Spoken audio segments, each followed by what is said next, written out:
Celso, aqui comigo Eduardo Borgo. Borgo é comentarista Auriverde. Celso, tem uma pergunta para você. Pois não, Borgo. Olá, Celso, bom dia, prazer falar contigo. Celso, para o ouvinte, quem está nos acompanhando e que não tem o conhecimento, que será impactado, óbvio, com essas medidas, mas que não tem aquele conhecimento técnico, como é que a gente pode passar, como é que você consegue passar para esse ouvinte, quais os impactos reais na ponta do lápis ali, no mercado, um percentual de aumento, uma queda de qualidade, uma diminuição na oferta de produto? Existe um estudo, teria como passar para esse ouvinte os impactos reais ali na ponta para o consumidor dessa crise que estamos atravessando graças a esse desgoverno do PT? Oi, Eduardo, prazer, viu, falar contigo também.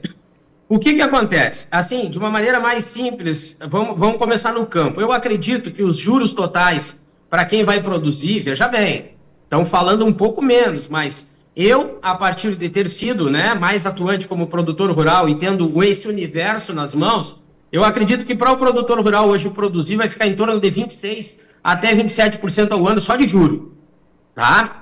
Quando a gente vai para a cadeia produtiva, quando a gente entra para a área da indústria, no setor secundário, a gente joga sempre com margens aí em torno de 8% até 20% que a indústria cobra para transformar. Mas nós temos, por exemplo, na soja, algo em torno de 30% do custo da soja só de logística. Então, a gente está somando, mas eu vou chegar no final. Eu acredito que lá no final, na gôndola do mercado, tendo estudado os mercados no Brasil também, que giram com margem de lucro aí de 26%, 27% até, que eles cobram para botar os produtos nas gôndolas. Vamos pegar um exemplo do arroz aí de 1 quilo, por exemplo. Eu acredito que esse arroz hoje, em torno de 8 e poucos reais que está o quilo, nós podemos já estar jogando algo próximo de 10 reais. 10 e um pouquinho. Seguindo essa análise, por quê? Eu fiz uma análise completa sobre a produção de arroz, de soja, de milho, de trigo, de pecuária de leite e pecuária de corte. Todos hoje, através desse cenário, estão inviáveis e estão deixando prejuízos para o pecuarista. Então tem o aspecto ainda da redução da produção em cima desse cenário desastroso que esse desgoverno está apresentando, que ainda vai somar a lei da oferta e procura. Então nós não temos, eu na realidade não tenho um número, vírgula, alguma coisa para dizer de aumento. Mas eu acredito que lá no finalmente, nós, consumidores, vamos pagar algo acima de 10%, 15% do que nós estamos pagando hoje, isso eu não tenho dúvida. Eu acho importante porque, viu, Celso, porque lá na frente, esse é o modus operandi da esquerda, lá na frente, quando os preços aumentam, o presidente Lula vem e ataca o agro, né? Ele fala que o agro é fascista, que o agro não sei o quê. Então, quer dizer, é uma crise, é bom deixar isso aí claro para o ouvinte, para o brasileiro, que é uma crise anunciada, quer dizer, é um aumento de preços que nós já estamos aqui sabendo e denunciando que irá aumentar os preços para não vir lá na frente o presidente e querer atacar o agro, querer dizer, colocar a culpa no agro, quando a vítima, é o agro. Nós temos que ver o seguinte, eu sinceramente, Eduardo e Pitoli, eu desconsidero tudo e não é uma questão de ser um bolsonarista ou ser de direita. Se alguma coisa de bom viesse desse governo, desse desgoverno para o agro, eu não teria problema nenhum de comentar. Mas nós estamos tratando de um desgoverno que tem pressionado o nosso setor de todas as formas e de todas as maneiras.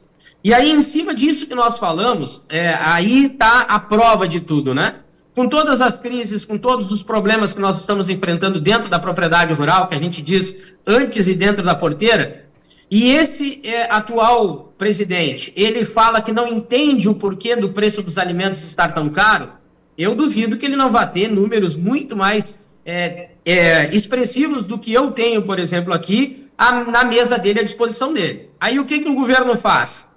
Ao invés, se ele quisesse mesmo, se ele fosse um homem de palavra e verdadeiro, situação que eu sei que ele não é, esse governo não é, nós faríamos um trabalho interno para reduzir toda essa pressão tributária e de impostos sobre o agro, para aumentar a produção, viabilizar quem investe, e aí a nossa economia, como eu gosto de dizer, e eu disse isso até para o presidente Bolsonaro, é muito fácil, hoje, fazer o agronegócio subir de 40% do PIB. Depende das ações que a gente toma. Aí esse desgoverno foi e tirou os impostos e a carga tributária de todos os alimentos importados. E agora ele pressiona o nosso produtor, está escancarado que a ideia desse governo é tornar cada vez mais inviável e empurrar o nosso produtor para o fundo do poço cada vez mais. E se nós ligarmos tudo que vem acontecendo da China sobre o Brasil, fica muito claro entender o que eles estão tentando fazer conosco, né? E tem outra coisa, Celso, Borgo. Uma coisa é você ter, através da LCA, né, essa possibilidade de investir em algo que seria retornado para o agro, para financiar o agro. Ok. Perfeito. Uma coisa é isso. Então eu tenho a possibilidade de captar recurso e investimento para financiar o agro. O governo está sinalizando, através dessa medida, aparentemente para aumentar a arrecadação, porque, como o Celso disse, esses caras têm muito mais informação que a gente. Eles já sabem o seguinte: estou agora tributando, vou cobrar imposto de quem investir no agro, na LCA. Ok. Não vai ter mais. Não vai ter mais, vai reduzir, vai diminuir muito. Por quê? Porque no investimento ao lado, o cara ele vai ter mais lucro. Ou seja, não é simplesmente diminuir o investimento em LCA. É quase liquidar, é quase inviabilizar. Ou seja, amanhã esse governo também vai dizer: olha, que pena, nós tentamos, só que agora não tem mais dinheiro para financiar o agro. O que o agro do Rio Grande do Sul está querendo agora? Securitização da dívida. Tentar pagar em 20 anos o que estão tendo que pagar em 3. Não tem dinheiro agora, você imagina sem a LCA, Celso? Não, isso é uma coisa, né, Pitoli, que até o próprio presidente me disse: Celso, tu está lutando contra um sistema praticamente sozinho. Mas esse tipo de atitude que nós estamos tendo aqui agora, a gente não está vendo em outros locais. Falar a verdade expressamente. Então, para todos que nos assistem, que nos ouvem, se os preços dos alimentos estão caros hoje, é por culpa única e exclusiva do governo. Ponto final, não tem outra saída. Mas, em cima disso que tu falou, Pitoli, da própria LCA, dessa captação de recursos, que vai diminuir muito, e nós analisarmos que o Plano Safra, ele vai ser anunciado, com certeza, até pela própria hipocrisia desse governo, com valores absurdos, para dizer que foi o maior da história.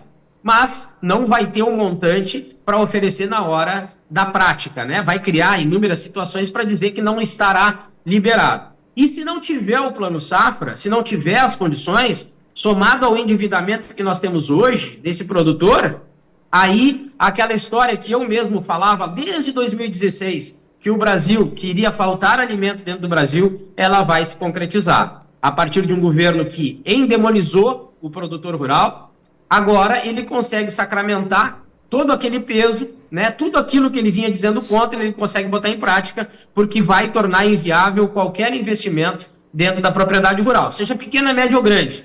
Porque vale lembrar também que esse governo gosta de dizer que apoia a agricultura familiar, e a agricultura familiar hoje vem sofrendo muito com falta de dinheiro, falta de assistência técnica, é bom se falar, não tem assistência técnica de qualidade. Então ele está se encarregando, esse desgoverno na realidade, de quebrar o produtor em todas as áreas e em todos os tipos de estrutura no campo.